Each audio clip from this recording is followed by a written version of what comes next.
سنجیدہ آدمی موجود ہے، اس سے بھی درخواست ہے اور بچوں کو بھی خاموش کروائیں، اور آپ حضرات بھی تھوڑا سا وقت دیں گے خاموشی کے ساتھ تاکہ میں اپنی بات آپ کو سمجھا سکوں۔ تو میں عرض یہ کر رہا تھا، نبی کریم صلی اللہ علیہ وسلم اور تمام انبیاء کو جو اپنے زمانے کے نبی ہیں، اس زمانے کی امت پر اپنے نبی کو پہچاننا اور اس پر ایمان لانا ضروری ہے۔ اب یہاں پہ سابقہ امتوں میں اور اس امت میں بنیادی ایک فرق آ جاتا ہے۔ سابقہ امتوں میں چونکہ نبیوں کا سلسلہ جاری تھا، پہلا نبی ہے یا نہیں، اس پر ایمان لانا ہے یا نہیں، اس کی علامات اور صفات جو ہوتی تھی قومیں پہچان لیتی تھی اور اسے مان لیتی تھی، اور جو بعد میں آنے والا نبی ہے وہ ان کی تصدیق کر دیتا تھا کہ مجھ سے پہلے ابراہیم گئے ہیں، مجھ سے پہلے موسیٰ گئے ہیں، مجھ سے پہلے عیسیٰ گئے ہیں، وہ اللہ کے نبی ہیں، وضاحت ہو جاتی تھی۔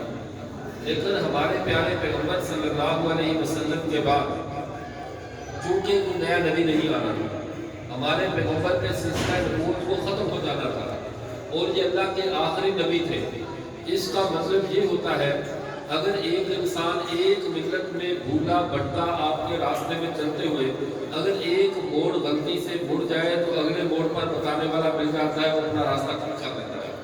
اگر پیاس لگی ہے، ایک جگہ پہ چلتے چلتے اس نے پانی پیا، پیاس بجھائی، لیکن اگلی جگہ پہ پھر پیاس لگی، اسے نلکے کا پتہ نہیں چلا، ٹیوب ویل کا پتہ نہیں چلا، لیکن اسے اتنا پتہ ہے کہ آگے اور ٹیوب ویل چل رہا ہے، وہاں سے پینے گا تو پچھلی پیاس بھی نکل جائے گی، کبھی پوری ہو جائے گی۔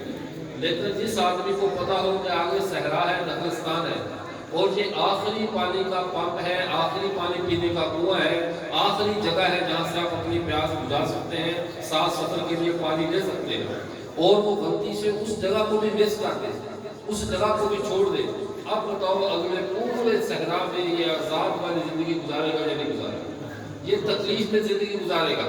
سابقہ نبیوں کی صفات اتنی بیان اس لیے نہیں ہوئی کہ سابقہ نبیوں کی علامات، ان کی صفات، ان کی عادات اللہ کے نبی بتاتے رہے کہ میرے بعد یہ آئے گا، اس کی یہ چند صفات ہے، یہ چند صفات ہے، لیکن ساتھ ساتھ اتنی شدت اختیار نہیں کی گئی۔ جب نیا نبی آتا امت ایمان لے آتی۔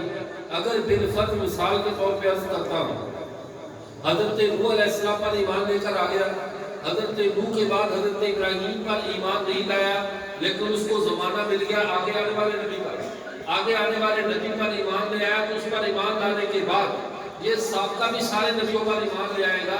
جب آنے والے نبی نے بتا دیا کہ پچھلا نبی بھی برحق ہے، تو اس کو اسلام لانے کی وجہ سے ان الاسلام یہدم ما کان قبل، اسلام پچھلے سارے گناہوں کو مٹا دیتا ہے۔ پیچھے ایک نبی کو نہیں مانتا تھا یا دو کو نہیں مانتا تھا، لیکن جب اسلام لے آیا سب کو ماننے لگ گیا تو پچھلے سارے گناہ معاف ہو جاتے ہیں، پچھلی غلطی ختم ہو جاتی ہے۔ اس لیے وہ سلسلہ چلتا رہا، ایک کے بعد دوسرا نبی، دوسرے کے بعد تیسرا نبی، اور امتیں ہجرت کرتی کرتی ایک نبی کے دور میں، پھر دوسرے، پھر تیسرے کے دور میں، لیکن سب سے زیادہ صفات جس نبی کی بیان کی گئی، سب سے زیادہ سیرت جس پیغمبر کی بیان کی گئی، وہ میرے اور آپ کے آقا حضرت محمد مصطفیٰ صلی اللہ علیہ وسلم۔ آخر اس کا راز کیا ہے، اس کی وجہ کیا ہے؟ جیسے میں نے عرض کیا، اگر جنگل کا سفر ہو، صحراؤں کا سفر ہو، اور آدمی کو بتا دیا جائے کہ اب سے 25 کلومیٹر کے فاصلے پہ ایک کنواں آئے گا، وہاں سے پانی لے لینا، جنگل کا سفر آسان ہو جائے گا، آگے کوئی اور پانی پلانے والا نہیں آئے گا، آگے جا کر کوئی اور تمہاری پیاس کو بجھانے والا نہیں آئے گا۔ جب اسے بتا دیا جائے اور وہ وہاں سے پانی بھر لے، اس کا اگلا سفر آسان ہو جائے گا، چونکہ اس نے اپنا انتظام کر لیا، زیادہ راہ کر لیا۔ اور سب سے زیادہ تاکید آخری کنویں کی جائے گی کہ وہاں تک تو آپ کو ٹوٹیاں، نلکے، پانی، پمپ، ہر چیز ملتی رہے گی، لیکن آخری کنواں اگر تم نے مس کر دیا تو تمہیں کچھ بھی نہیں ملے گا۔ یہی سلسلہ تھا، سارے نبی بتاتے رہے، ساتھ ساتھ دجال کے فتنے سے امت کو ڈراتے رہے، اور ساتھ بتاتے رہے کہ آخری نبی آنے والے ہیں، ان پر ایمان لانا ہے، ان کی یہ صفات ہے، تو ان کے دانت مبارک ایسے ہوں گے، زلفیں ایسی ہوگی، فلاں چیز ایسی ہوگی۔ ایک ایک آپ صلی اللہ علیہ وسلم کی صفت کو، ان کی